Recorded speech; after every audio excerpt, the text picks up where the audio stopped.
A ceasefire in Syria's Idlib province has just come into effect after months of heavy bombardment by Syrian government forces and their Russian allies. The truce was agreed by the presidents of Turkey and Russia. Idlib is the last region still controlled by the jihadists and rebels who are backed by Turkey, who have been trying to overthrow the Syrian President Bashar al-Assad since 2011. The UN estimates almost 1 million people have fled their homes since December because of the fighting. In the early hours of this morning, Russian airstrikes killed 16 civilians sheltering in a farm in Marat Mizrin. Our international correspondent Orla Guerin was there. Her report, filmed by Göktay Kurultan, contains some upsetting images. Working by flashlight to reclaim the living from the rubble. The target here, inexplicably, a poultry farm, which became a refuge for some of Idlib's displaced. By day, a refuge no more. Just hours before ceasefire talks began in Moscow, this devastation was Russia's handiwork. Last night, I was slept here. This is my home.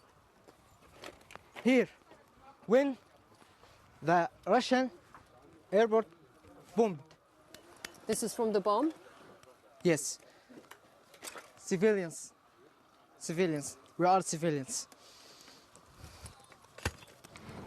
And they were killed as they slept, though the Syrian regime and its Russian backers say they are targeting terrorists. Well, when you take a look around here among the scattered belongings, you can see that this was a home, a place where parents were trying to keep their children safe.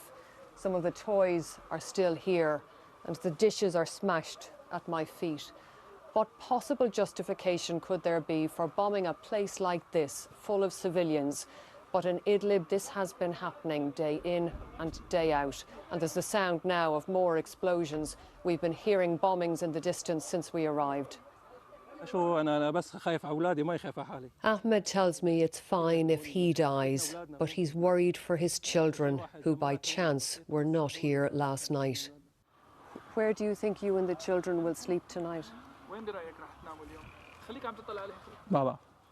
I don't know, he says, wondering if anywhere in his broken homeland is safe. Not the local hospital. It's a target, like all medical facilities. Wound in head. Here we found victims of the airstrikes, like Qasim, who is 9, as old as Syria's war. I want to be a doctor, he says, to treat patients so they get better and no one dies in Syria or the rest of the world. Will a ceasefire bring an end to the agony here? Or will this merciless, multi-layered war keep doing its very worst? Orla Guerin, BBC News, Idlib. Well, almost 1 million people have been displaced by the fighting in Syria, and it's been putting further pressure on Turkey, which already has almost 4 million Syrian refugees. Turkey opened its border to Greece last week, accusing the European Union of inaction on refugees. Since then, thousands of migrants have been trying to cross into the EU, as our Middle East editor Jeremy Bowen reports.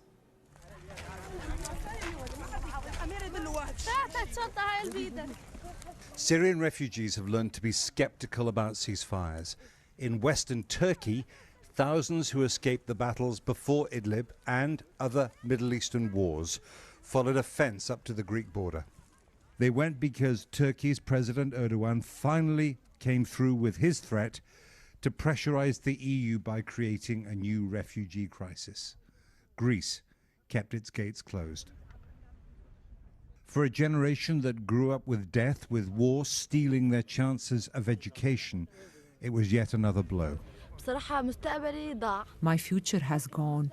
That's why I think more about the future of my children. I want to have a house for them, give them a good life where they don't need to rely on me or anybody else to support them.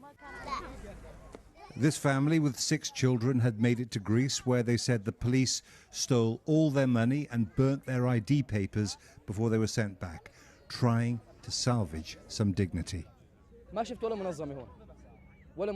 There are women here and we don't have toilets. What should they do? We have girls 10 and 11 years old. They can't go in the open in front of people. If you look at all the leaders and the countries who've interfered and been involved in the war in Syria, can you look at somebody and think, yeah, they're to blame, it's their fault? The main person responsible for us as Syrians is Bashar al-Assad. As a president, it's a pity that you kill a child or harm a human being just to stay in power. These people are pawns in a much bigger game. Its roots lie in the catastrophic international failure to stop the war in Syria. And the players in the game are the big military powers who've intervened in the Syrian war in their own interests, with little or no regard for the safety of millions of people. A local Turkish man gave out food. Let Europe see this, he said. I hope you're ashamed. It was cold. He made a fire of plastic rubbish to heat his baby son's milk. Most of them slept out in the open. 3 sisters were under these blankets. No tents, no tarpaulins, no hope. Jeremy Bowen, BBC News, Edirne, Turkey.